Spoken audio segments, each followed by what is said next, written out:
Hola, buen día. Soy el doctor Manuel Alonso Domínguez Padilla y hoy vamos a revisar en anatomía de segundo semestre lo que corresponde al triángulo urogenital masculino.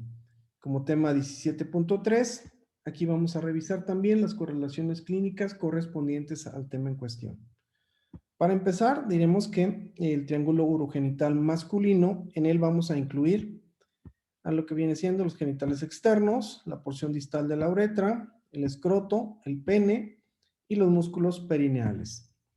La porción distal de la uretra masculina pues se va a dividir obviamente en una porción intramural preprostática que la encontramos de color verde, una porción prostática en color rosa, una porción intermedia o membranosa, así como una porción esponjosa en color azul claro.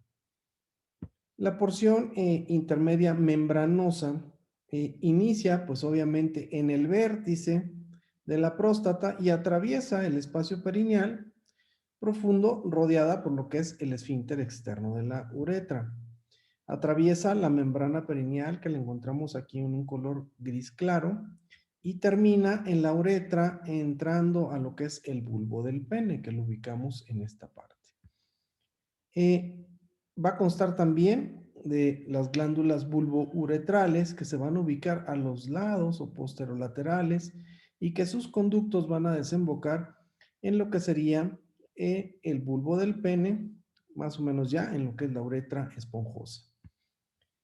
También vamos a encontrar una serie de glándulas en lo que es el trayecto de la uretra esponjosa, llamadas glándulas uretrales de Littré, y que estas van a secretar moco al interior de la uretra.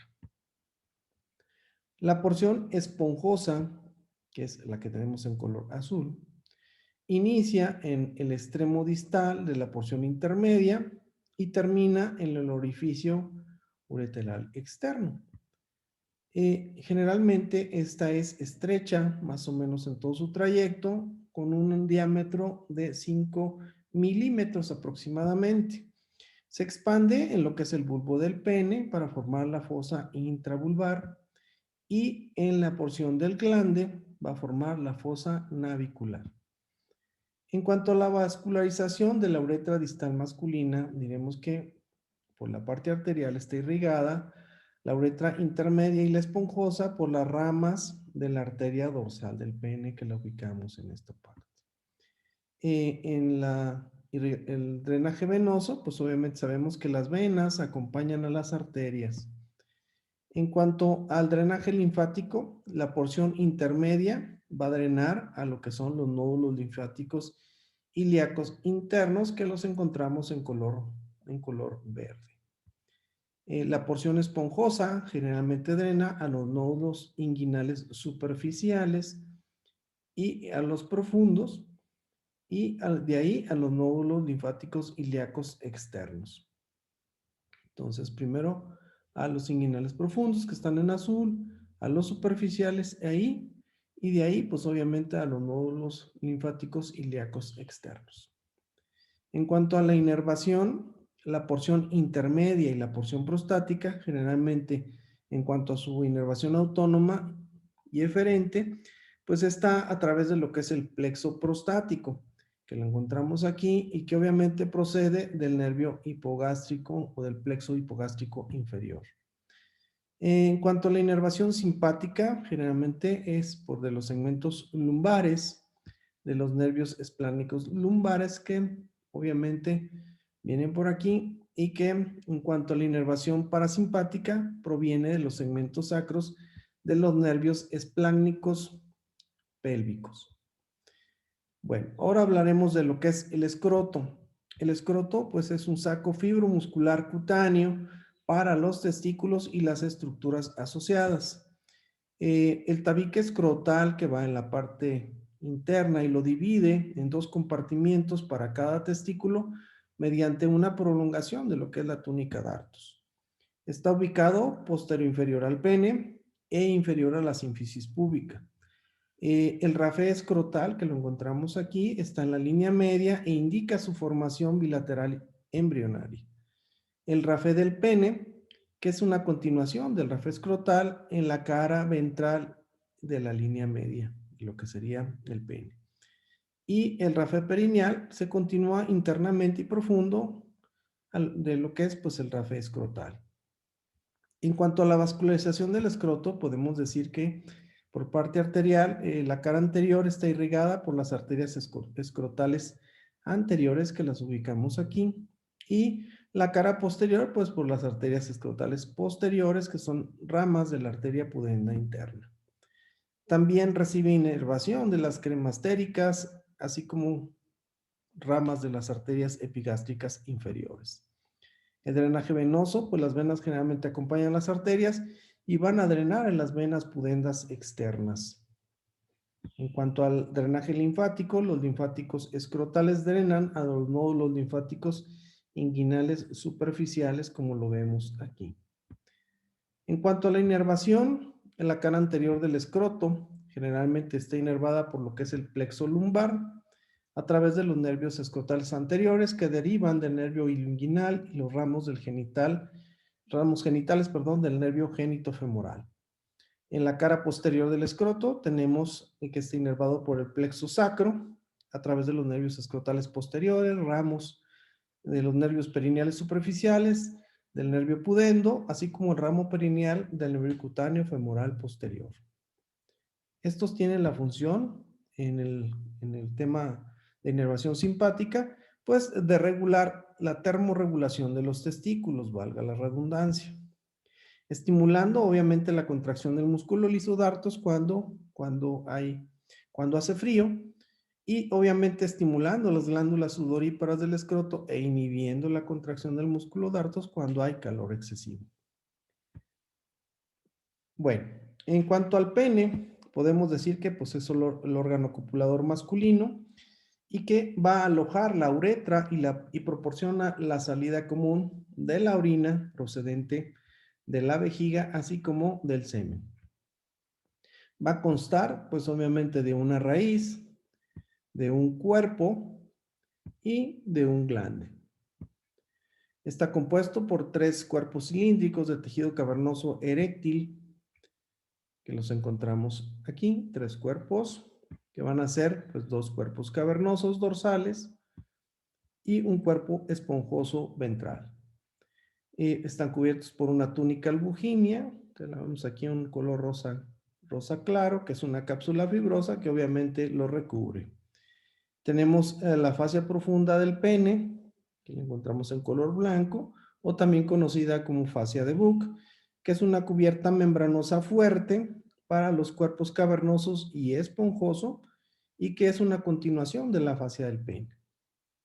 El pene, pues, tiene sus cuerpos cavernosos fusionados entre sí en el plano medio, y excepto en la raíz, en donde van a formar los pilares del pene.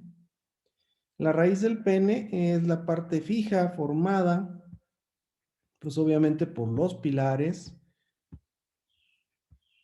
por el bulbo, así como por el músculo isquiocavernoso, el músculo bulbo esponjoso, y está localizada, pues obviamente en el espacio perineal superficial. Los pilares y el bulbo van a contener la masa de tejido eréctil y cada pilar se va a fijar a la cara interna de la rama isquiática. El bulbo es atravesado obviamente por la uretra, que es la continuación de la uretra intermedia. El pene, su cuerpo es la parte colgante suspendida de la sínfisis del pubis y está constituido pues, por piel delgada, tejido conectivo, vasos sanguíneos y linfáticos, así como fascias. Los cuerpos cavernosos forman parte de él, así como el cuerpo esponjoso, incluyendo la uretra esponjosa. El pene, en la parte del glande o cabeza, pues este tiene forma cónica.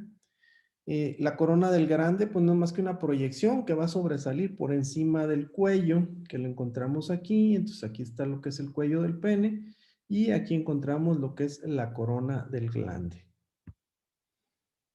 El orificio uretral externo es la hendidura que está en la porción esponjosa de la uretra cerca de lo que es la punta del glande.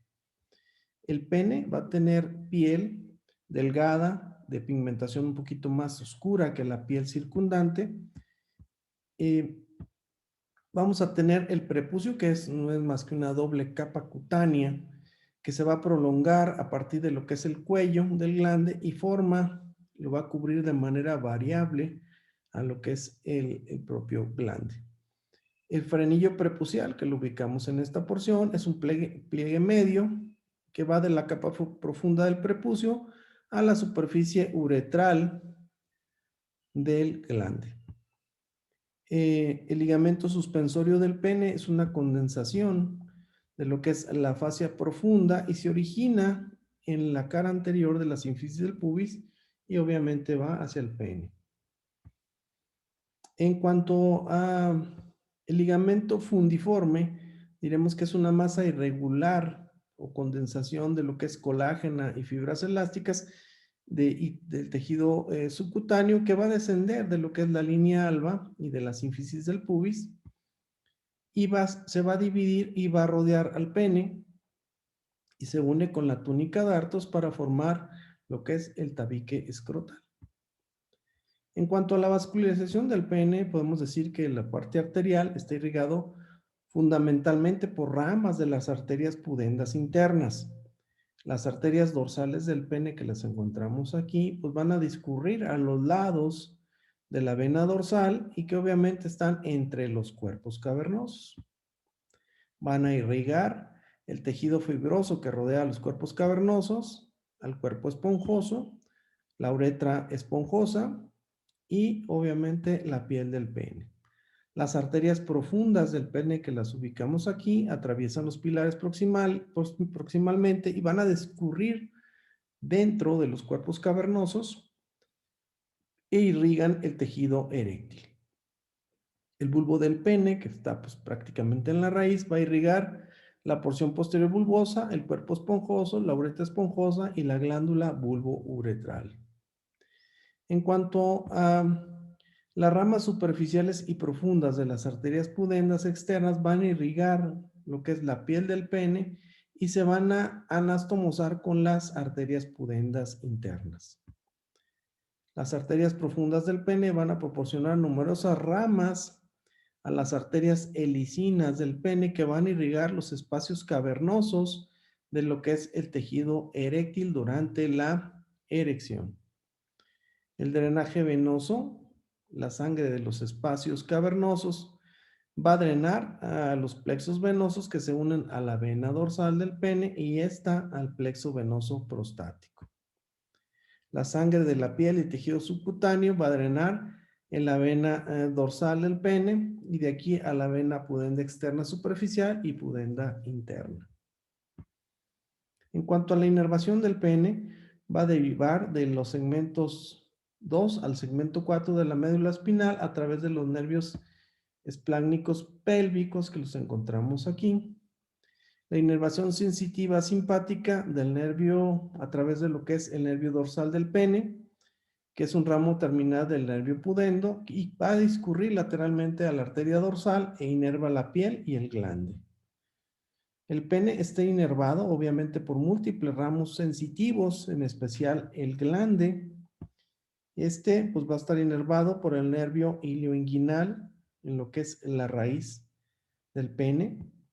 Los nervios cavernosos a través de las fibras parasimpáticas inervan a las arterias helicinas que ya dijimos están pues en el tejido eréctil. En cuanto al drenaje linfático del periné masculino, diremos que la linfa de lo que es el periné, incluida la piel lampiña inferior a lo que es la línea pectínea del ano recto, excepto el glande, van a drenar a los nódulos linfáticos inguinales superficiales. La linfa de los testículos va a drenar a los nódulos linfáticos lumbares cabaórticos y a los nódulos linfáticos preaórticos. La linfa de la porción intermedia y proximal de la uretra y los cuerpos cavernosos va a drenar a los nódulos linfáticos ilíacos externos. La linfa de la uretra esponjosa y distal del glande del pene pues van a drenar a los nódulos linfáticos inguinales profundos y de ahí a los nódulos linfáticos inguinales externos. Los músculos del periné Hablaremos ahora de los músculos que están situados, pues obviamente en el espacio perineal superficial, en el caso del hombre, y los músculos en el caso de la mujer. Aquí vamos a decir que tenemos los músculos transversos superficiales del perine, que los encontramos en esta porción en el hombre y aquí en la mujer. Los músculos bulboesponjosos en el hombre y en la mujer los encontramos en esta parte. Los músculos isquiocavernosos en el hombre se encuentran aquí y en la mujer los vamos a encontrar pues también en esta parte. Bueno, ahora hablaremos de cada uno de ellos. En el caso de los músculos transversos superficiales del periné, tanto para el hombre como para la mujer, decimos que su origen está en la cara interna de la rama isquiática y tuberosidad isquiática. Su recorrido pues discurren a lo largo de la cara inferior del borde posterior de la membrana perineal hasta lo que es el cuerpo perineal. Van a estar inervados por el ramo muscular profundo del nervio perineal, que es el ramo del nervio pudendo y que proviene de los segmentos medulares S2 a S4. Sus acciones, pues obviamente es sostener y fijar el cuerpo perineal del suelo pélvico, sostener las vísceras abdominopélvicas y resistir el aumento de la presión intraabdominal. En cuanto al músculo bulboesponjoso en el hombre y en la mujer, vamos a encontrarlo que en el hombre se origina en el rafe medio, en la cara ventral del bulbo del pene y cuerpo perineal, como lo vemos en esta parte. En la mujer, pues obviamente en lo que es el cuerpo perineal. Su recorrido, pues en el hombre va a rodear las caras laterales de lo que es el cuerpo del pene. En el caso se va a insertar en la membrana perineal y se va a ir por la cara dorsal del cuerpo esponjoso y cavernoso y fascia del bulbo del pene. En el caso de la mujer, pues obviamente pasa a los lados de la porción inferior de lo que es la vagina, englobando al bulbo y la glándula vestibular mayor, que la encontramos generalmente en esta parte. Se va a insertar en el arco del pubis y en los cuerpos, en la fascia de los cuerpos cavernosos de lo que es el pubis. Su inervación va a estar dada por el ramo muscular profundo del nervio perineal, que es ramo del nervio pudendo de los segmentos S2 a S4. Sus acciones pues van a estar en el hombre, sostener y fijar el cuerpo al cuerpo perineal y al suelo de la pelvis. Y en el caso, bueno, pues también comprimir el bulbo y expulsar las últimas gotas de orina o de semen, es lo que hace el músculo bulbo esponjoso. También ayuda a lo que es la erección, comprimiendo el flujo de salida. En el caso de la mujer, sostiene y fija a lo que es el cuerpo perineal y al suelo de la pelvis.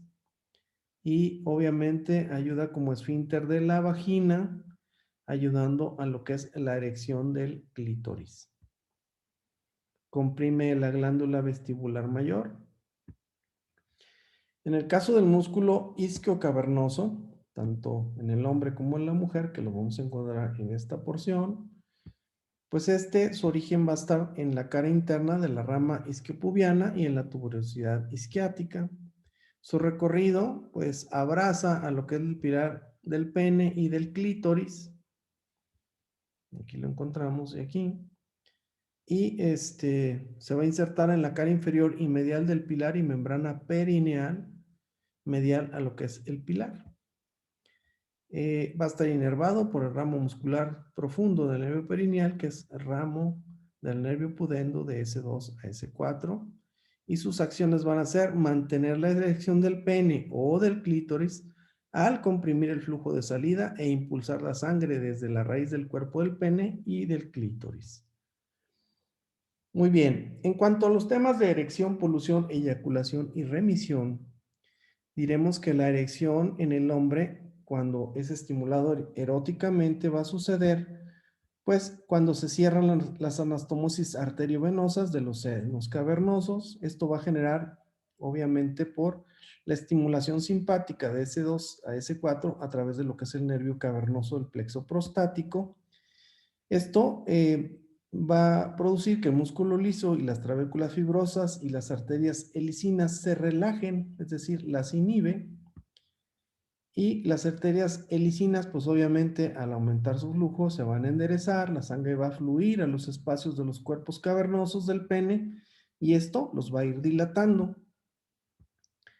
A medida que eso se produce, los músculos bulboesponjosos y isquiocavernosos van a comprimir a las venas, impidiendo que la sangre salga del pene, es decir, impiden el retorno venoso, concentrando pues la sangre en su interior. Y esto nos va a dar, obviamente, que los cuerpos eréctiles se pongan turgentes, concluyendo con lo que es, pues obviamente, la erección. Esto sucede, pues, durante la erección, una serie de procesos que terminan con la propia turgencia de los cuerpos eréctiles. En el caso de la polución, que esto es en respuesta simpática a través del nervio lumbar 1 y lumbar 2, que van a generar lo que es que el semen, es decir, los espermatozoides y las secreciones glandulares, pues atraviesen con movimientos peristálticos de lo que es el conducto deferente y las vesículas seminales, sean conducidos obviamente hasta lo que es la uretra prostática, a través de lo que son los conductos eyaculadores, que los encontramos aquí en la unión del conducto de la vesícula seminal con el conducto deferente, se forman los conductos eyaculadores que desembocan en lo que es la uretra prostática. Cuando se contrae, obviamente, el músculo liso de la próstata va a añadir, obviamente, el líquido prostático, que ya dijimos que era un líquido lechoso, que nos iba a generar, pues obviamente, a proporcionar fructosa y permitir que también con su contenido anticoagulante, pues los espermatozoides pudieran seguir su camino. Esto también vamos a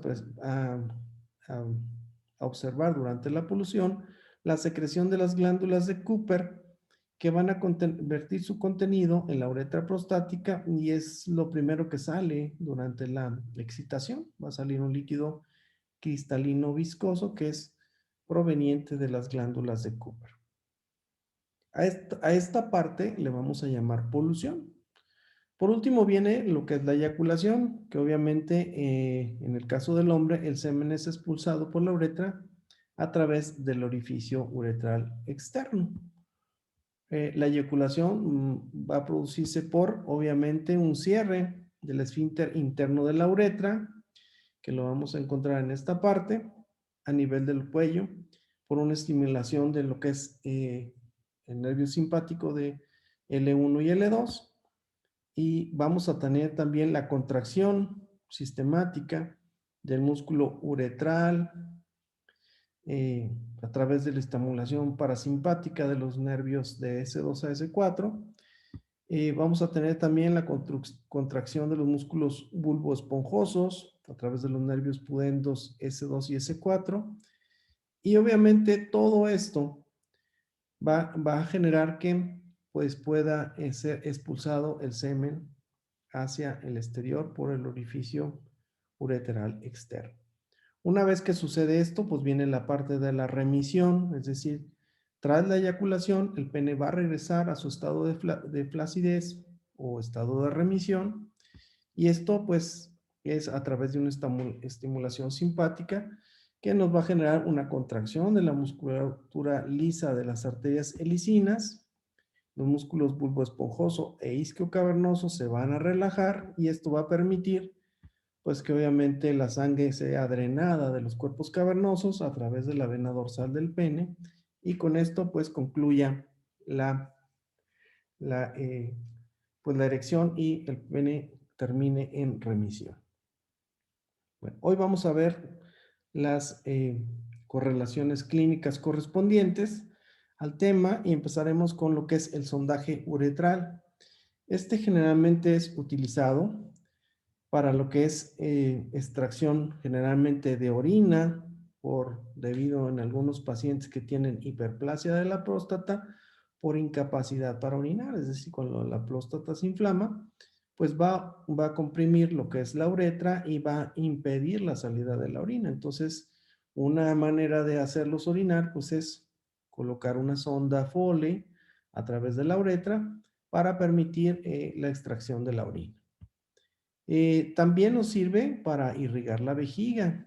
En el caso, por ejemplo, cuando se hace la prostatectomía, es decir, se quita la próstata, generalmente se mete una sonda que tiene dos vías y nos permite por una vía meter soluciones y por otra vía extraerlas. Generalmente las sondas son de dos vías, como es el caso. Esta es una vía para drenaje o extracción y esta otra vía es para inflar este globito que generalmente puede ser llenado de aire o de solución. Entonces las sondas de tres vías tienen una sonda, una vía de entrada, una vía de salida y la parte con la que inflamos el globo. Entonces, también nos sirve pues para irrigar la vejiga. Nos sirve también para obtener muestras de orina no contaminada, es decir, metemos una sonda previa limpieza de los genitales y esto nos va a permitir obtener una orina que esté obviamente pues libre de contaminantes. También en ocasiones la uretra tiene algunas alteraciones en su luz y nosotros podemos dilatar la uretra para aumentar su luz a través de unas ondas uretrales cónicas que son de diversos calibres y esto nos permite hacer dilataciones ureterales cuando hay estenosis, pero ahorita vamos a ver por qué se dan estas estenosis. Hay que tomar en cuenta las curvaturas que tiene la propia uretra masculina, eso es bien importante tenerlo siempre en cuenta. Muchas veces cuando ponemos una sonda, lo que podemos hacer si generalmente aquí en la próstata, si la próstata está aumentada de tamaño por una hiperplasia prostática o por un cáncer de próstata, lo que podemos hacer es en esta parte, la uretra es muy lábil en esta parte y en esta, de poderse fracturar, sobre todo en la unión de la que es la vejiga con la próstata. Aquí podemos hacer, si forzamos mucho la entrada debido al ángulo que normalmente existe, la sonda se puede ir por aquí y generarnos falsas vías. Esto tiene complicaciones importantes en el paciente.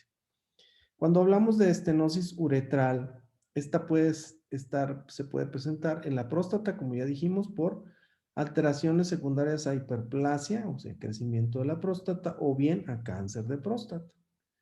También podemos tener estenosis de la uretra vulvar o de la uretra peniana, secundarias generalmente a traumatismos, en el caso de la peniana, traumatismos externos del pene, infecciones que también nos generan pues procesos cicatrizales en el interior de la uretra y que obviamente estas estenosis, en este caso, a través de la uretra esponjosa vemos esta estenosis, un defecto de llenado, si se fijan, estamos introduciendo un medio contraste y vemos que aquí pues prácticamente hay una estenosis bastante importante. Aquí es donde en ocasiones si metemos una sonda de un calibre pequeño, luego vamos dilatando, metemos una más gruesecita y así sucesivamente hasta que logramos dilatar esta parte.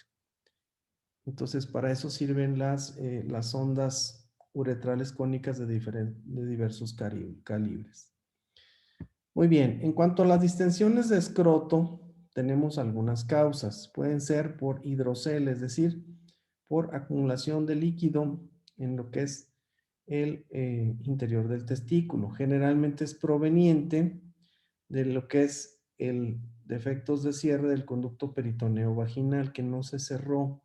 Generalmente este es el conducto peritoneo vaginal que cuando el niño ya nace, este conducto se oblitera. Este conducto nos permite que el testículo descienda hacia la bolsa escrotal. Una vez que desciende, este conducto se oblitera. Muchas de las veces persiste la presencia de luz en el interior del conducto y se forman algunas colecciones de líquido peritoneal que se llama hidrocele de cordón en este caso. Este sería un hidrocele simple, es decir, la colección de líquido en el testículo a través de la comunicación del conducto peritoneo vaginal que no se obliteró. También esto nos puede generar, en el caso de algunos defectos herniarios. Aquí, por ejemplo, tenemos una hernia inguinal indirecta, que ahorita la vamos a revisar con más calma. También podemos tener aumentos del testículo por la presencia de varicocele, que no son más que las venas del plexo panfiniforme, aumentadas de tamaño, las cuales se vuelven tortuosas. Cuando nosotros palpamos este testículo, sentimos al tacto, pues como si estuviera esta bolsa escrotal llena de gusanos. Generalmente es una sensación poco agradable que nos indica que el paciente tiene un varicocele. Otra de las cosas que nos pueden aumentar el volumen testicular puede ser la torsión testicular. Si vemos aquí cómo el testículo con su cordón, sus vasos espermáticos están pues de alguna manera normalmente ubicados. Cuando hay una torsión testicular, lo que vamos a ver es que vamos a tener una inflamación del testículo secundario a un incremento en el flujo sanguíneo. Entonces, obviamente una torsión testicular es una urgencia quirúrgica que termina pues en una corrección de lo que es la localización del testículo como debe de ser normalmente. En cuanto a las hernias inguinales indirectas, que es lo que les decía, van a depender del que el proceso vaginal se oblitere. Una vez que baja el testículo, normalmente este proceso o conducto se oblitera, este conducto. Pero cuando persiste abierto, pues nos va a generar la presencia de un hidrocele. Aquí está parcialmente abierto y nos va a generar también la presencia de una pequeña hernia. Aquí, aparte del líquido, se puede meter un asa intestinal como está sucediendo aquí. Se mete el asa intestinal, se mete por el orificio inguinal profundo, por el cordón y sale por el orificio eh, eh, por el orificio inguinal superficial, y aquí vemos pues un asa intestinal que está saliendo por el conducto inguinal y puede llegar hasta lo que es el escroto, formando lo que sería una hernia inguinal indirecta. Otra de las causas por las que se puede aumentar el volumen del escroto, pues puede ser por una orquitis, que es una inflamación del testículo secundaria a un proceso infeccioso de lo que son las glándulas parótidas, que se llama parotiditis. Generalmente la parotiditis infecciosa se asocia con aumento del volumen escrotal, que se llama orquitis. En el caso de hemorragias, tanto de las arterias o venas, de lo que es el cordón o bien del tejido celoso cutáneo, pues también nos pueden aumentar el volumen escrotal. También por obstrucción linfática, de los linfáticos que van aquí del testículo, pues también puede aumentar el volumen escrotal, sobre todo en enfermedades parasitarias que nos generan elefantitis. Muy bien, en cuanto a la palpación testicular, que generalmente la vamos a hacer primero palpando el testículo, posteriormente el epidídimo y por último el conducto deferente. Esta es una palpación que generalmente debemos de hacerla como recomendación en los pacientes después de la pubertad, pues una palpación testicular mensual es importante. ¿Por qué? Porque el cáncer testicular se presenta el 50% entre los 20 y los 34 años de edad. El riesgo de padecer cáncer es de 1 en 263. El riesgo de fallecer por cáncer testicular es de 1 en 5,000. Ok, ahora hablaremos de lo que son las hipospadias, que es una anomalía congénita frecuente del pene y que se va a presentar en 1 de 300 recién nacidos vivos. Entonces, si se fijan, pues es frecuente. Su causa, pues generalmente es por ausencia de fusión de lo que son los pliegues urogenitales en la cara ventral del pene y que va a formar, pues obviamente, la uretra esponjosa. Entonces vamos a tener, esto generalmente se va a deber también a una indebida producción de andrógenos por los testículos fetales, es decir, no alcanzan a producir la cantidad de andrógenos necesarios para que estos pliegues urogenitales se fusionen. Vamos a tener hipospadias del glande, como la vemos aquí en esta parte, el orificio uretral externo y cara ventral del glande. También hipospadias peneanas, como vemos aquí, o bien hipospadias penescrotales o escrotales. También tenemos epispadias, que son pues en la cara ventral del pene, tanto del pene como del glande. En cuanto a fimosis, decimos que el prepucio en los recién nacidos es bastante elástico para retraerse. Sin embargo, muchas ocasiones las mujeres que son generalmente en el primer embarazo, cuando tienen a su bebé, pues el pediatra no les enseña a que hay que retraer el prepucio para que a través de ejercicios prepuciales, es decir, vamos a estar retrayendo y regresando a su lugar el prepucio, para poder también hacer un buen aseo de lo que es el glande, pues esto hay que hacerlo generalmente en el recién nacido. Cada vez que lo cambiamos hay que estar haciendo la retracción y regresando a su lugar el prepucio. ¿Para qué? Pues para que estos ejercicios prepuciales nos eviten tener este tipo de problemas que son pues un prepucio muy obliterado en lo que es el extremo distal. El prepucio va a tener en el interior, pues obviamente glándulas sebáceas que están modificadas y que secretan una grasa caseiforme de color blanquecino que se llama esmegma y que este obviamente se va a acumular en lo que es la corona del glande, en el cuello del glande y en lo que es el prepucio. Y si no hacemos un aseo adecuado, una vez que generalmente cuando se baña el niño hay que estarle haciendo los ejercicios prepuciales, lavando el prepucio y obviamente el glande junto con la corona y el cuello para evitar que se acumule el esmegma, que es pues esa grasita blanca que normalmente vemos en los niños recién nacidos. Entonces, si no hacemos esto, y generalmente cuando tenemos un prepucio reducido, si lo bajamos de manera brusca, lo que va a suceder es que podemos generar una parafimosis, es decir, que el prepucio va a interferir con el drenaje de la sangre de lo que es el glande y de los líquidos tisulares. Y entonces vamos a encontrar esta alteración, que es bien común verla en niños que no les hicieron ejercicios prepuciales. Entonces el prepucio queda atrapado detrás de lo que es el glande y obviamente se va a inflamar y esto va a generar dolor importante en el niño.